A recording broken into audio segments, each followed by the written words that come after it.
இன்றைக்கி நம்ம முள்ளங்கி சாம்பார் சிம்பிளாக எப்படி வைக்கலான்னு பார்க்கலாம்.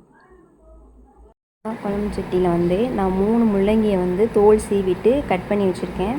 அதை நல்லா அந்த சட்டியில் வெறுஞ்சட்டியில் போட்டு வதக்கணும். எண்ணெயெல்லாம் ஆட் பண்ண தேவையில்லை. வெறுஞ்சட்டியில் போட்டு வதக்கினாலே நல்லா வாசமாக இருக்கும். கொஞ்சம் ஃபஸ்ட்டு ஹை ஃப்ளேமில் வச்சுட்டு லைட்டாக கொஞ்சம் செவந்த டைமில் லோ ஃப்ளேமில் வச்சு நல்லா முருக வதக்குங்க. வதக்குனதுக்கப்புறம் 3 ஸ்பூன் ஆயில், கொஞ்சமாக கடுகு சேர்த்துக்கோங்க. அது கடுகு நல்லா தெரிச்சதுக்கப்புறம் ஒரு பெரிய சைஸ் வெங்காயத்தை பொடிசாக கட் பண்ணி சேர்த்துக்கோங்க. கொஞ்சமாக கருவேப்பிலை. இது நல்லா கொஞ்சம் பாதி வதங்கினதுக்கப்புறம் ஒரு பச்சை மிளகாய் ஆட் பண்ணிக்கோங்க. பச்சை மிளகாய் ஆட் பண்ணிவிட்டு இது நல்லா வெங்காயம்லாம் செவந்ததுக்கப்புறம் 2 தக்காளியை பொடிசாக கட் பண்ணி சேர்த்துக்கோங்க.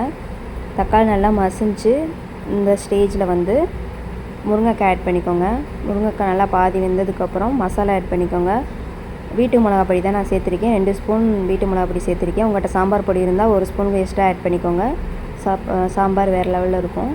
இப்போ தண்ணி ஆட் பண்ணிக்கோங்க. ஒரு சொம்பு தண்ணியை விட்டு நல்லா காயெல்லாம் கொதிக்க விடுறேன். நல்லா கொதிச்சதுக்கப்புறம் நம்ம வதக்கி வச்ச முள்ளங்கியை சேர்த்துக்கோங்க. கொஞ்சமாக உப்பு சேர்த்துக்கோங்க. நல்லா கொதிக்கட்டும். இப்போ புளியை ஊற போடலாம். நெல்லிக்காய் சைஸ் புளியை ஊற போடுங்க. ஊற போட்டு பாருங்கள், நல்லா கொதிச்சிருச்சு. இந்த ஸ்டேஜில் காயெல்லாம் வெந்துச்சா உப்புலாம் இருக்கான்னு காயை செக் பண்ணிக்கோங்க. செக் பண்ணிவிட்டு துவரம் பருப்பும் பாசி பருப்பும் 3 விசில் வச்சு குக்கரில் இறக்கிருக்கேன். இப்போ இதை சேர்க்குறேன்.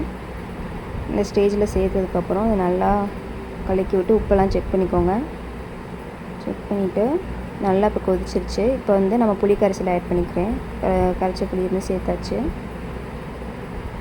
இது நல்லா கொதிச்சு லைட்டாக எண்ணெய் பிரிஞ்சு வரும். அந்த ஸ்டேஜில் கொஞ்சமாக கொத்தமல்லியை சேர்த்துக்கோங்க. கொத்தமல்லி தலையை சேர்த்து 2 மினிட்ஸ் கொதிக்க விட்டு இறக்கிக்கோங்க. அவ்வளோதான், டேஸ்டான சாம்பார் ரெடி. ட்ரை பண்ணி பார்த்துட்டு கமெண்ட் பண்ணுங்கள்.